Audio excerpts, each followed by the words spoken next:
같이 묵상 기도 드리시겠습니다.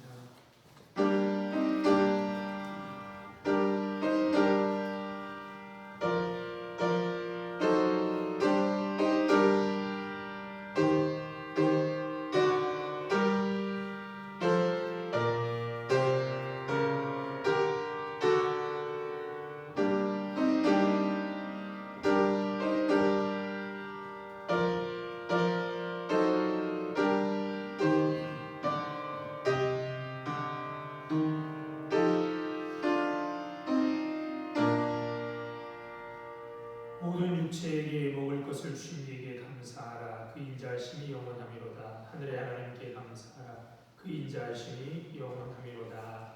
아멘. 우리에게 먹을 것을 주신 하나님, 그 하나님의 은혜와 사랑을 감사하여 오늘도 주님 앞에 나와 영광과 찬송과 예배를 드립니다.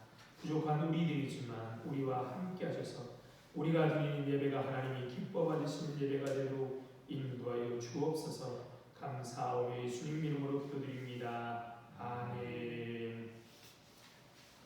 자, 일어나셔 찬송가 14장 찬송 부르시겠습니다.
성시기로 가시겠습니다. 교동문 106번입니다.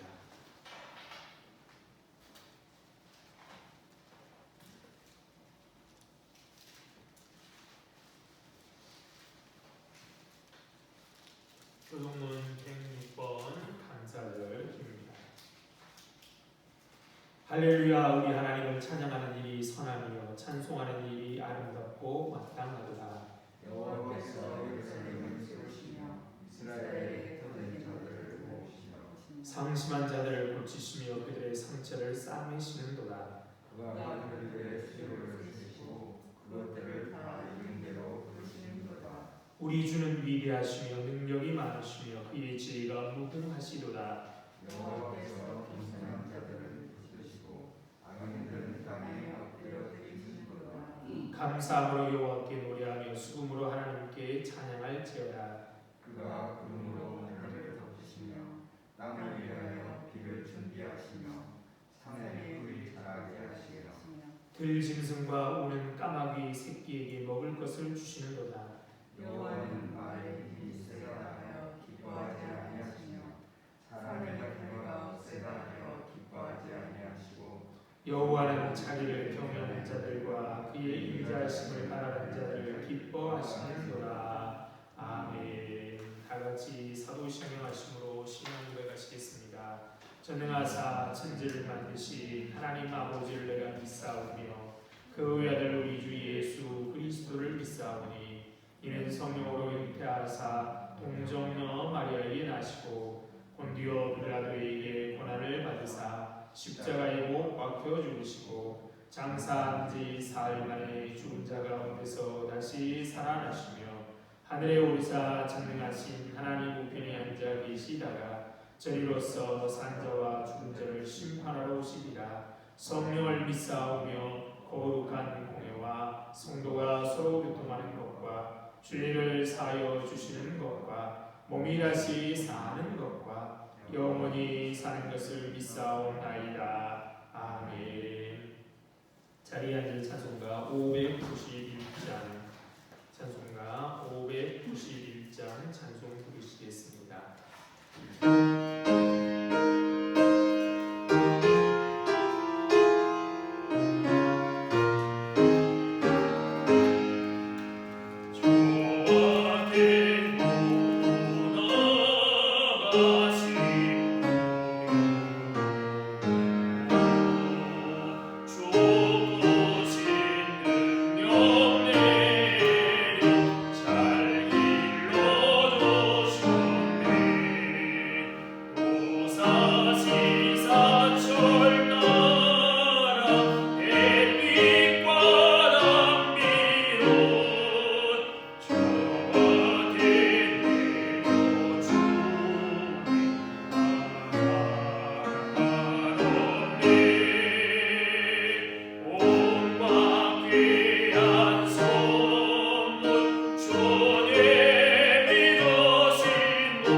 죄인들이 하나님을 마음껏 예배하는 것은 예수님께서 피값으로 이루셨기 때문인 줄 저희가 압니다.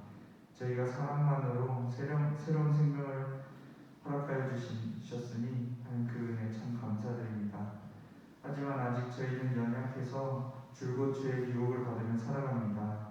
하나님, 저희가 죄를 짓더라도 하나님 저희를 너그러이 용서하여 주셨고 이제는 죄에 빠져 사는 것이 아닌 하나님께 더욱 예수님처럼 헌신하며 살아갈 수 있는 그런 자들이 되게 하여 주시옵소서. 하나님, 추수감사주일 맞이했습니다. 항상 하나님께 절기로서 지정하여서 이렇게 예배를 드리지만 우리의 삶이 항상 하나님께 감사하다고 말할 수 있는 그런 사람들, 또 그런 자들이 되게 하여 주시옵소서.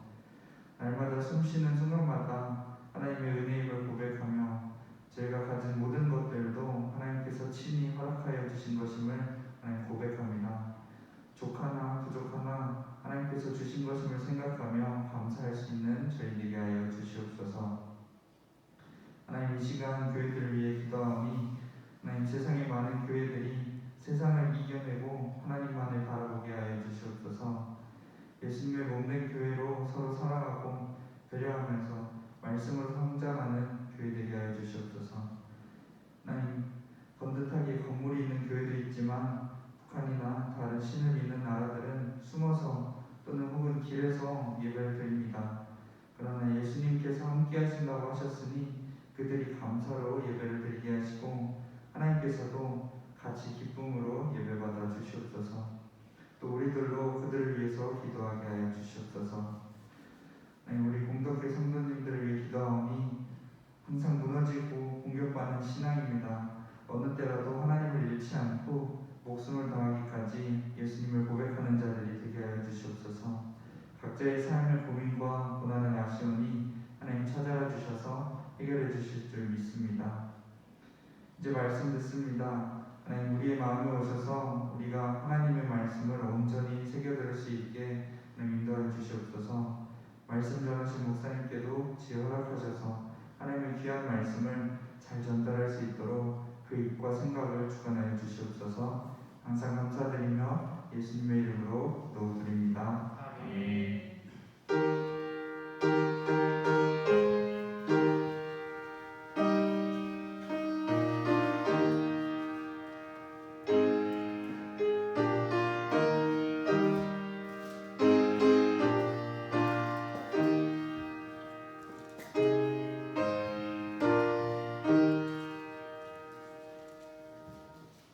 하나님 말씀 보시겠습니다. 오늘 우리 주신 하나님 말씀은 시편 126편 1절로 6절에 있는 말씀입니다. 시편 126편 1절로 6절에 있는 말씀입니다.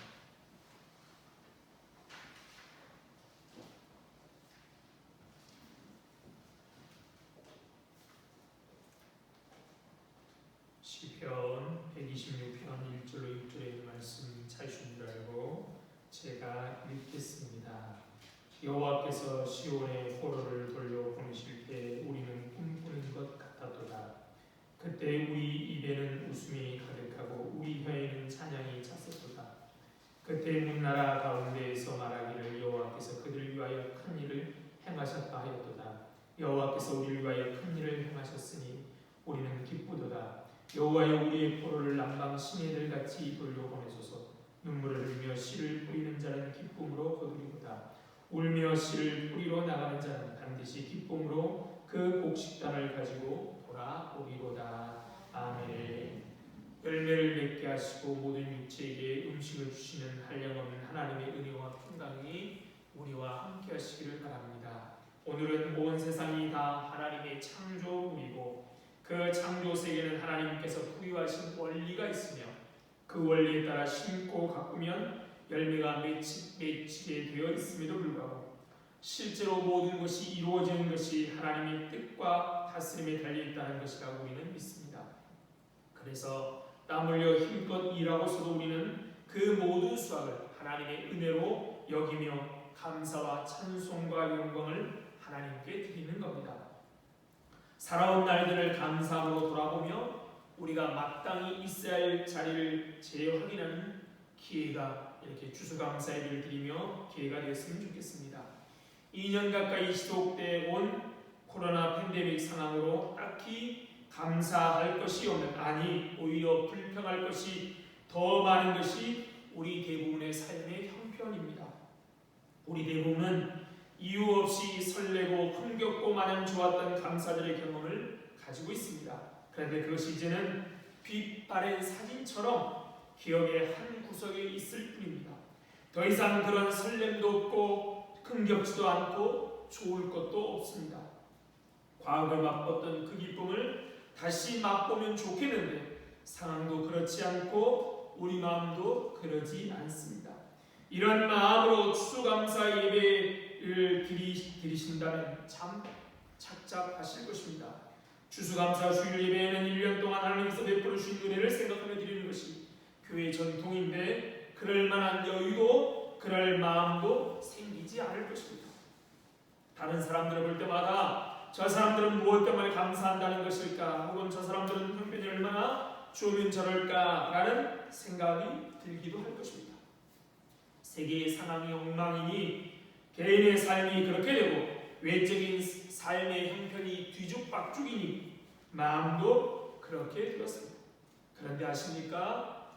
1621년 53명의 청교도들이 인견들을 초청하여 드린 첫 추수감사 예배를 드렸을 때 그들 역시 상황은 별로 좋지 않았습니다.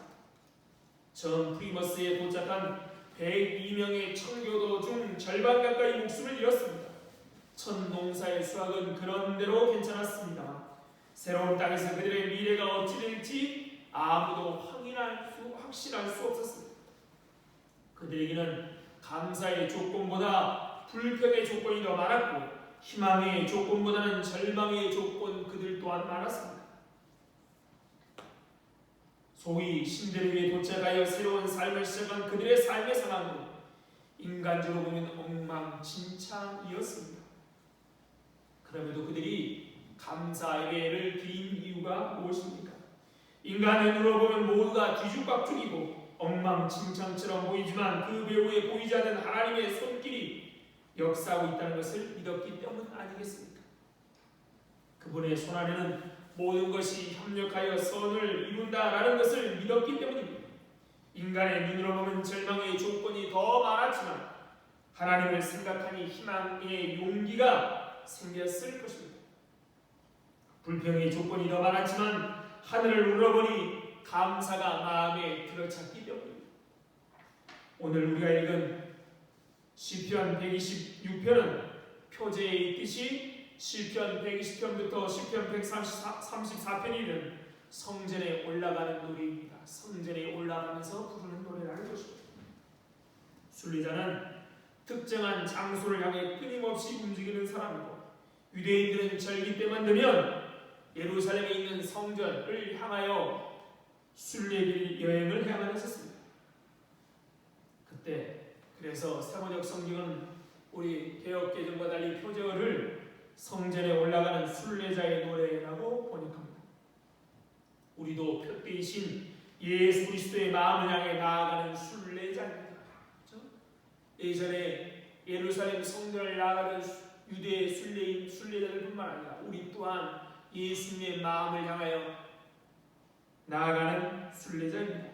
바울 사도는 내가 이미 얻었담도 아니요 온전히 이루었담도 아니라 오직 내가 그리스도 예수께 잡힌 바 된 그것을 잡으려고 달려간다 라고 고백하죠.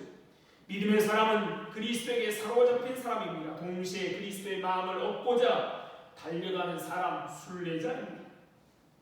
옛날 세계 각지에 흩어져 살고 있는 유대인들은 절기 때마다 예루살렘 성전을 향해 가야만 했습니다. 그 길은 고단하고 긴 순례 여행이었습니다. 그 고단한 행군을 견디게 해주고 또한 그 순례 여행을 순례자로 만들어준 것이 바로 우리가 읽고 있는 이런 시들, 성전으로 올라가는 노래, 성전으로 올라가는 순례자의 노래입니다. 이 시들을 노래하며 순례자들은 장차 예루살렘 성전에서 경험하게 될 하나님의 은혜를 생각하고 그 기대감으로 여행의 고단함을 이기게 됐던 것이죠. 예루살렘까지 거리가 지금이야 차도 좋고 길도 좋지만 옛날에는 차도 없고요 길도 그랬습니다. 팔레스타인의 유대인들만이 아니라 디아스포라 곳곳에 흩어져 있는 세계 곳에 흩어져 있는 유대인들, 심지어는 아프리카에서도 로마에서도 터키에서도 예루살렘 성전을 향하여 걸어갈 때 얼마나 힘들었겠습니까? 가는 곳에는 강도 나타나고요, 가는 길에 때로 사막을 만나게 되고 때로는 바다를 만나게 됩니다. 그렇지만 그들은 우리가 읽은 오늘 시편 126편 같은 시들을 읊조리면서 곧 있게 될 예루살렘 성전에서 있을 하나님의 은혜를 기대하며 여인의 고단함을 이겼던 것입니다. 예루살렘 성전을 향해 나가는 이들은 결국 걷고 또 걸으며 자기들의 기억을 반추하고 있습니다. 허우적거리며 예를 쓰며 살아온 날들을 떠올리고 슬픔과 기쁨, 좌절과 희망의 순간을 떠올렸을 것입니다. 순례의 시간은 그 모든 시간이 하나님께 바치는 시간입니다. 그렇죠? 성전에 가서만이 아니라 집에서도 출발하면서 성전에 가기까지가 다 하나님께 바치는 시간입니다. 오늘의 시인이 어떻게 살아왔는지 우리는 알 수 없습니다. 그런데 그는 하나님께서 시온의 포로를 되돌리실 때를 떠올리고 있습니다. 시인은 조상들이 겪은 해방의 경험에 자기의 경험을 붙들어 매고 있습니다. 1절입니다. 여호와께서 시온의 포로를 돌려보내실 때 우리는 꿈꾸는 것 같았다. 시인은 전혀 예상치 않은 순간에 예기치 않은 방식으로 살아온 그 회복의 경험을 표현할 적절한 말이 없고 마치 꿈꾸는 것 같았다라고 말합니다. 현실에 너무나 놀랍다는 것이죠. 가끔 우리가 현실에 일어난 사실이 믿어지지 않을 때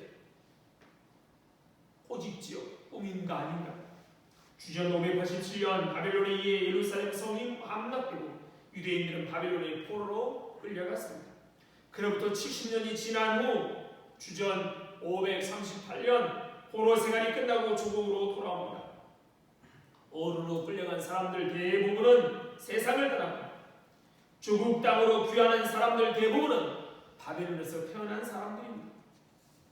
70년이 지나면 이제 포기하고 바벨론 사람으로 살기를 선택할 만하기도 합니다. 여전히 고국을 그리며 조국을 그리며 기도하는 사람들이었습니다. 결코 올 것 같지 않았던 그날이 마침내 왔습니다. 영원할 것 같던 바벨론이 시들어가느니 신은 강대국 바사의 멸망을 당합니다.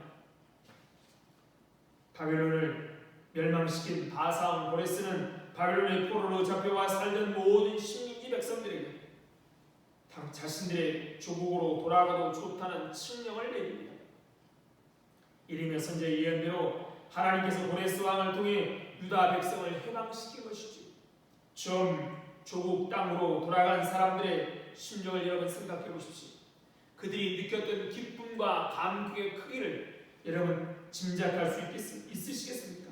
오늘 시인이 말하는 그들은 마치 꿈을 꾸는 듯 했을 것 같습니다.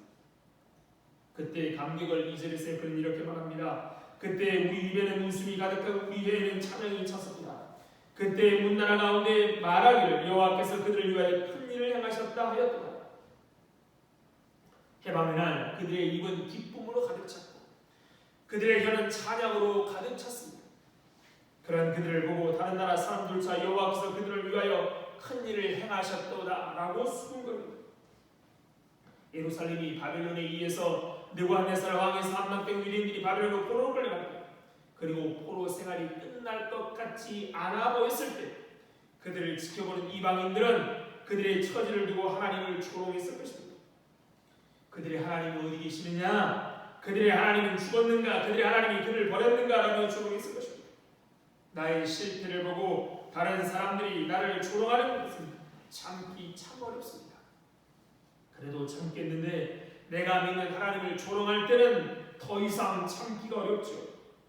특별히 하나님을 사랑하는 사람들이라면 더욱 그렇게 느낄 것입니다. 그런데 이제 상황이 뒤바뀐 것입니다. 뒤집어진 것입니다. 유대인들의 참혹한 멸망을 보고 하나님을 조롱하던 사람들이 하나님이 진정으로 살아계시다고 인정하는 것이죠. 그래서 시인은 이렇게 고백하는 겁니다. 여호와께서 우리를 위하여 큰 일을 행하셨으니 우리는 기쁘도다. 이스라엘 사람들의 해방 혹은 구원은 다른 나라 사람들에게 하나님이 어떤 분이심을 알리는 계기이고, 또 이스라엘 백성들에게 그들이 믿는 하나님이 정말 하나님이심을 고백케 하는 계기인 것입니다. 시인은 지금 과거에 있었던 일을 기억하고 있습니다. 자신이 그 포로로 돌아온 사람이라서 아니라 그 전에 옛날에 있던 일을 스스로 기억하고 노래 부르는 것입니다. 70년의 포로 생활을 끝내고 조국으로 돌아온 수정들 무리 가운데 자신이 있다라고 생각하고 이렇게 노래하고 있는 것입니다. 그러면서 이렇게 기도합니다. 여호와여, 우리의 포로를 남방 시내들 같이 돌려보내소서. 여기서 남방이 시내할 때, 남방은 이스라엘 남부 지방에 펼쳐지는 건조한 지대, 사막지대, 단에서부터 부엘세바까지 하는 가장 남쪽에 있는 곳이 부엘세바인데, 그 부엘세바 밑에 있는 이 드넓은 사막 지역을 남방, 네게브라고 하는데 남방입니다. 이 사막지대는 수십만 년 전 그것이 비옥할 때 흐르던 강물의 길은 여전히 선명하지만 그 물길조차 사막이 되어버린 땅인 것이죠. 시인은 자신의 처지를 남방의 시내들 같다라고 생각하고 있습니다. 오랫동안 비가 오지 않아 황량한 모래의 골짜기가 되어버린 남방의 시내처럼 자신의 현실이 그토록 절망적이고 고통적이라는 겁니다. 시인은 또한 뭐라고 말합니까? 포로로 잡혀간 자들을 돌려보내 주십시오라고 기도해서, 누구를 위한 기도가 아니라 바로 자기를 위한 기도, 자기가 포로와 같다라고 고백하고 있습니다. 지금 남방 시녀, 마를 대로 말라서 물길이 하나 없이 사막화된 남방 시녀가 끌려간 포로 같은 자신의 절망적인 상황을 바꿔달라고 기도하고 있습니다. 무엇이 시인을 포로로 만들고 있는지 본문은 말하고 있지 않습니다. 죄의 속박 때문인지 모릅니다. 경제적인 면에서 어렵게 살고 있을 수도 있고, 치료되지 않은 질병 혹은 삶의 짐을 힘들게 하는 장애에 갇힐 수도 있습니다. 혹은 깨지고 엉킨 인간관계의 끈으로 칭칭 묶여 있을지도 모릅니다. 아무리 노력해도 나아지지 않는 환경, 혹은 아무리 발버둥쳐도 달라지지 않는 삶 늪속에 빠져 있는지도 모릅니다. 그렇게 포로가 되어 살다 보니 그 인생이 마치 남방의 시내들처럼 말라버렸고 포로처럼 되어버렸던 것이죠. 그것이 무엇이든 자신을 남방의 시내들 포로로 빗댄 시인의 상황은 절망적입니다. 출구가 전혀 없어 보입니다. 그 상황이 절망적일 뿐만 아니라 오래 지속되고 있습니다. 한순간 휩쓸고 지나가면 그만 줄 알았는데 불행이 꼬리에 꼬리를 물고 이어집니다. 남방의 시내들이 사막이 된 이유가 무엇입니까?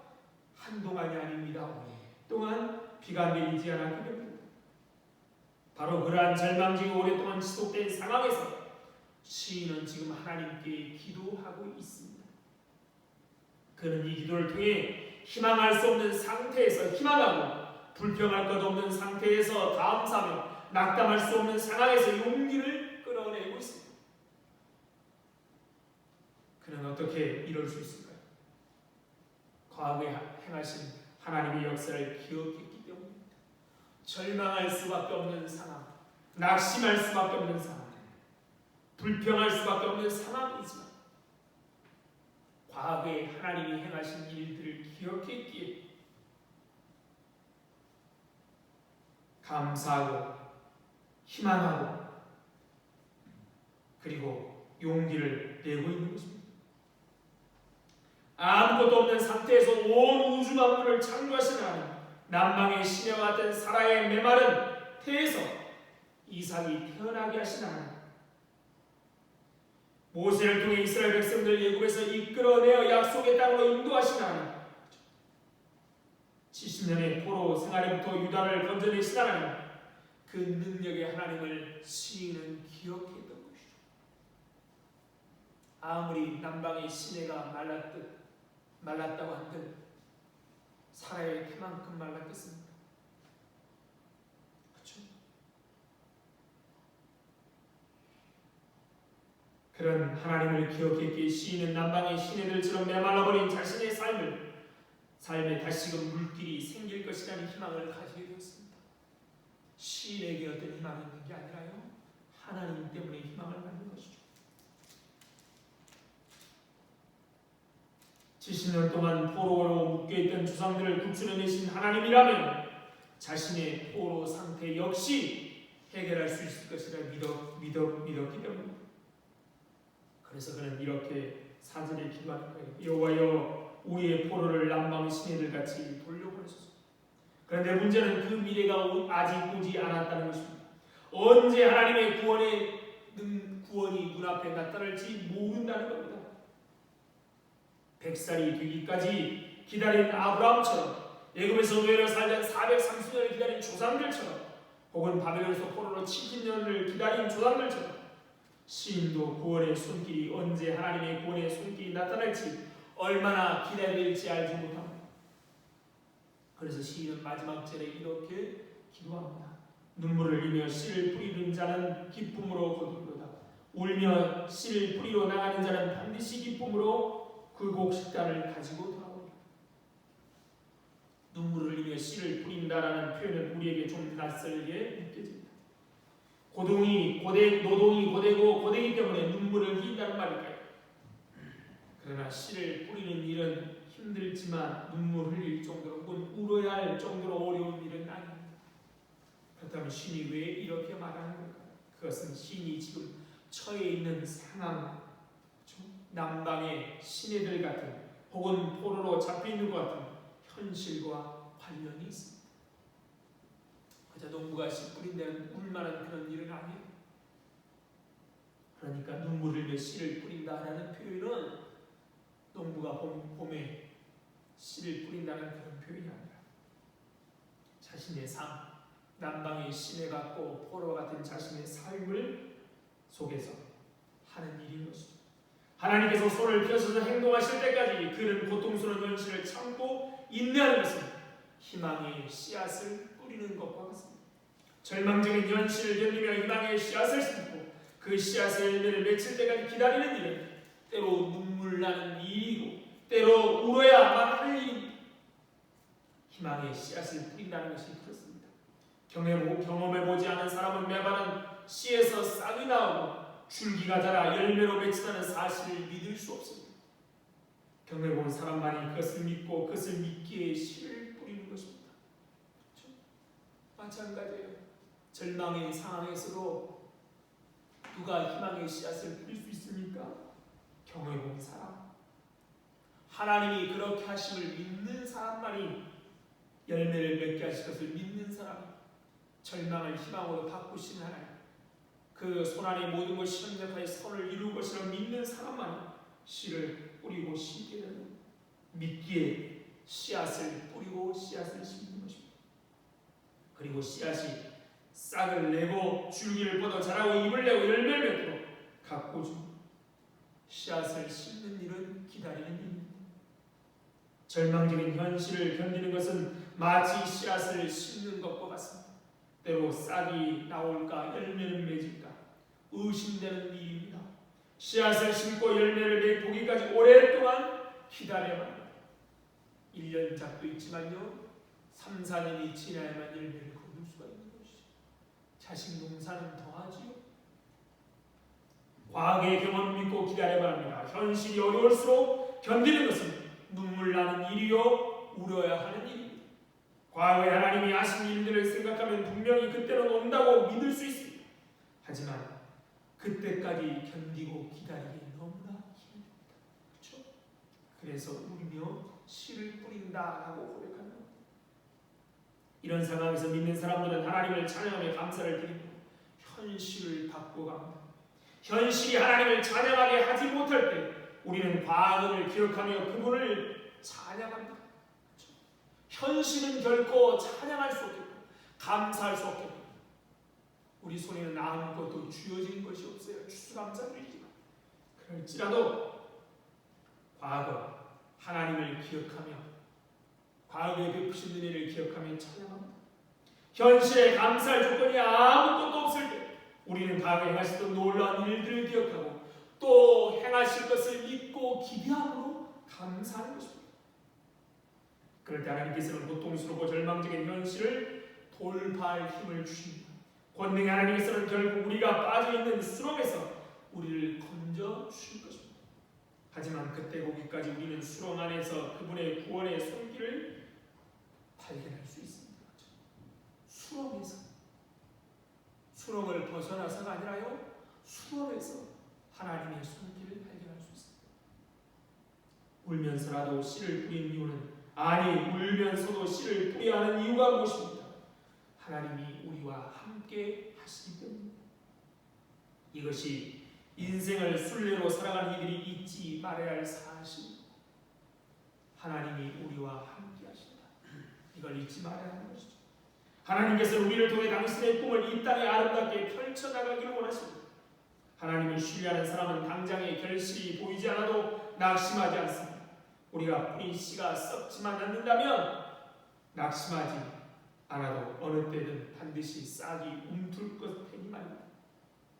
갈라디아서 1장에 바울사도는 우리에게 이렇게 알려줍니다. 우리가 선을 행하되 낙심하지 말지니 포기하지 않으면 때가 이름에 거두리라. 사랑하는 성도 여러분, 여러분의 상황은 어떻습니까? 삶을 돌아볼 때 하나님께 대한 감사와 찬양이 억누를 수 없을 만큼 솟아오르십니까? 모두들 힘들다고 하는데 세상이 기죽박죽이라 하는데 여러분과 여러분의 가정은 든든한 기초 위에 지어진 집처럼 흔들림 없고 창고에 곡식이 가득 채운 농부처럼 마음이 든든하십니까? 그렇다면 다 내 덕이야, 내 힘으로 이룬 것이야 라고 생각하지 마시고 감사하시기 바랍니다. 또한 나만의 행운에 안도의 한숨을 쉴 것이 아니라 구덩이에 빠져 있는 이들을 돌아볼 줄 알아야 합니다. 혹시 오늘 만난 시인의 형편까지 심각하진 않아도 감사할 조건을 찾기 어려운 상황에 살고 계십니까? 매일의 현실을 견디며 사는 것이 눈물 나오지 않을지라도 그다지 기쁨도 없고 감사할 것도 없는 형편이십니까? 무료하고 권태로운 일상을 바꿀 힘은 오직 위로부터 임하는 힘뿐입니다. 남방 시내를 돌려보내신 하나님이 돌려보내야 합니다. 고통의 상황이 주님의 은총이 넘치는 상황으로 넘치게 해주셔야만 합니다. 하나님을 우러러 기도하고 찬양하며 빛바랜 흑백 사진 같은 일상을 총천연색 일상으로 바꾸실 수 있기 바랍니다. 감사할 것이 없다. 그렇다면 이런 삶을 바꿀 수 있는 것은 위로부터는 힘으로만 가능합니다. 그러기에 감사하십시오. 그래서 흑백 같은 여러분의 삶을 총천연색인 삶으로 바꾸고 가시기 바랍니다.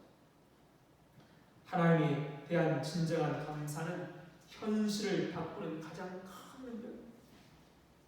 안타깝게도 시인과 같은 상황에 사시는 분들이 계십니까?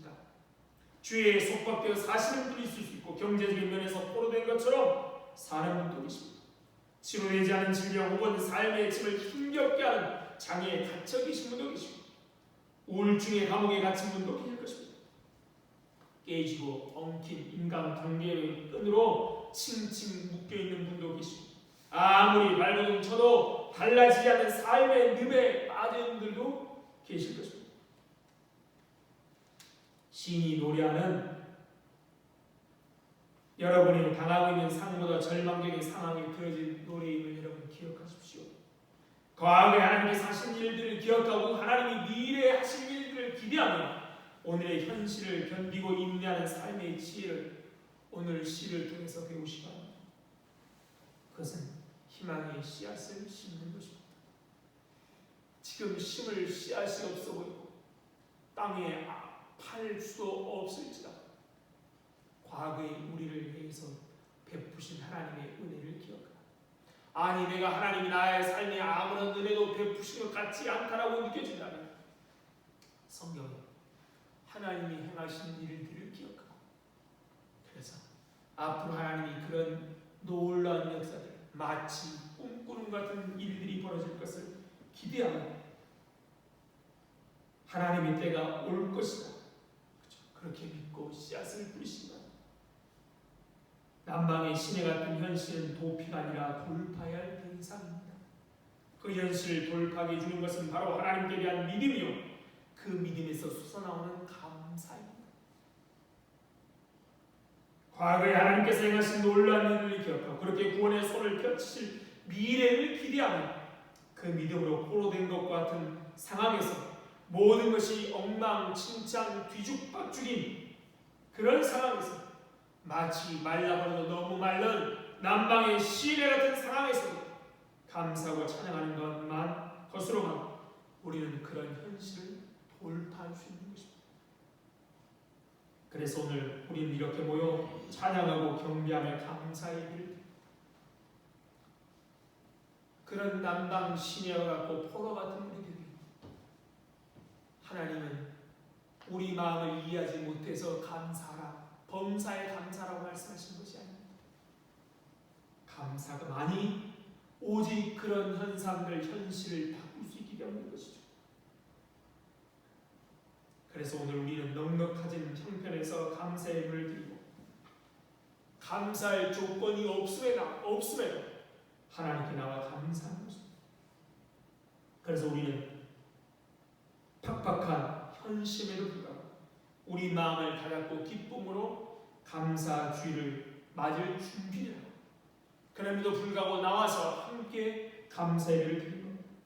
돌아보니 감사할 것 없는 사람도 삶의 상황이 무료하고 권태롭고 중요한 사람도 혹은 이를 악물고 하루하루를 버텨야 하는 사람도 모두 감사할 충분한 이유가 있습니다. 감사는 우리가 당한 현실을 갖고 하나님이 준비하신 미래를 앞당겨 맛보게 주는 기적을 만들기 때문인 것이죠. 그러기에 어떤 상황이든 충분히 감사할 이유가 있는 것입니다. 주머니에 많이 있어서 또는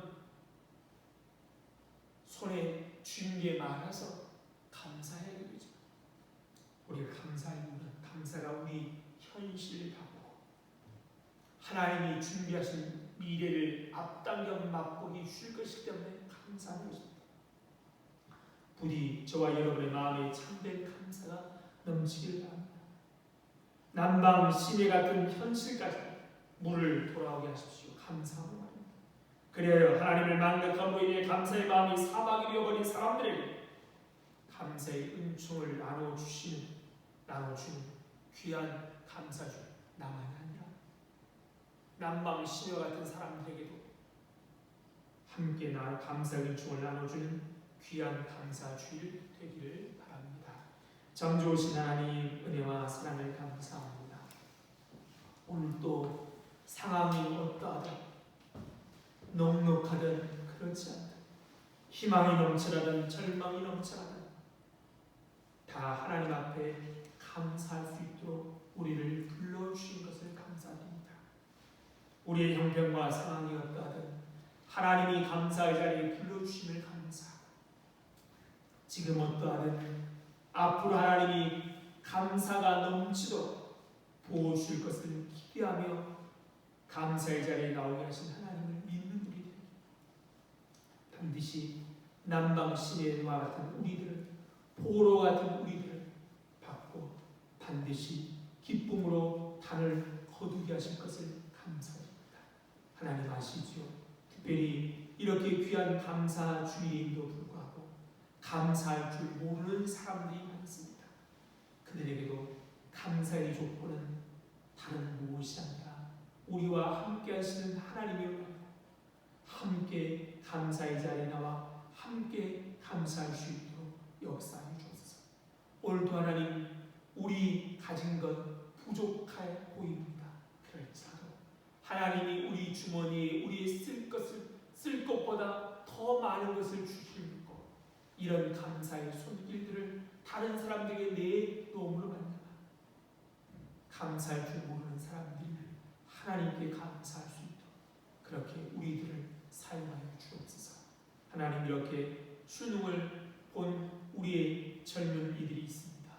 하나님 어떤 성적을 손에 받게 될지 모르지만 그럴지라도 감사하고 포기가 아니라 또 다른 새로운 길이 하나님께서 열어주실 것을 알고 묵묵히 인내하며 또 다른 길들을 준비하고 또 하나님 주신 귀한 은혜를 나만이 아니라 사람들에게 나눠주는 귀한 사람들로 성장해가는 계기가 될 수 있도록 함께하여 주옵소서. 감사하며 예수님 이름으로 기도드립니다. 아멘. 찬송가 217장 찬송 부르시면서 준비하시는 분 되시겠습니다.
참 좋으신 하나님, 하나님의 은혜와 사랑을 감사합니다. 지난 1년 동안 하나님, 우리의 삶이 미치는 것 같고 우리 손에 아무것도 쥐어지는 것이 없는 것처럼 보일지라도 이렇게 추수감사 주일에 나와 하나님께 예배할 수 있도록 우리의 삶을 지금껏 인도해 주신 하나님, 그 하나님의 은혜와 사랑을 감사하여 오늘도 주님 앞에 귀한 물질을 드립니다. 이 물질을 받아 주시고 뿐만 아니라 우리들을 받아 주셔서 하늘의 귀하고 아름다운 일에만 사용하여 주옵소서. 물질이 없어서 건강 때문에, 시간이 없어서 사람이 없어서, 무엇보다도 믿음이 없어서 하나님의 영광을 가리지 않도록 미리 넉넉하게 채워주셔서 하나님께 영광을 돌릴 수 있도록 은혜 베풀어 주옵소서.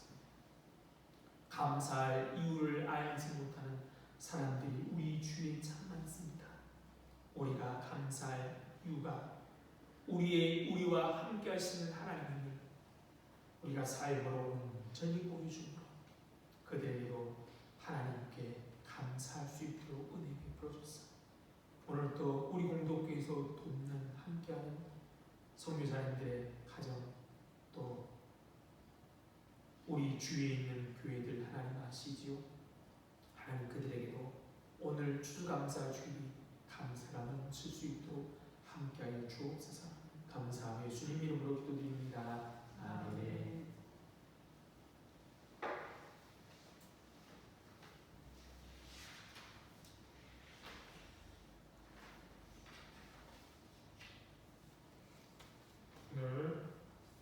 오늘은 추수감사 주일입니다. 한 해 동안 베풀으신 하나님의 은혜와 사랑 추감사주의라 저리에 떡이 준비되어 있습니다. 가시는 길에 떡들 받아가시고요. 떡을 너무 급하게 드시지 마시고 천천히 드셔서 건강하시기 바랍니다. 자리에 일어나서 인사하시겠습니다. 이번 주 목요일 믿음 구역 되신 말씀입니다. 반갑습니다. 반갑습니다. 사랑합니다. 사랑합니다. 축복합니다. 축복합니다. 행복하십시오. 행복하십시오.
지금은 생명 되신 우리 주 예수 그리스도의 은혜와 하나님 아버지의 다 없으신 사랑과 성령님의 교통하심을 오늘도 하나님이 우리와 함께 하시기에 하나님께 감사하고 또 기쁨으로 우리의 삶을 살기로 다짐하고 이 자리에 모인 모든 성도들 위해 그들의 가정과 건강과 하는 일 위해 그리고 우리 공동체 위해 이제부터 영원토록 함께 있을지어다. 아멘.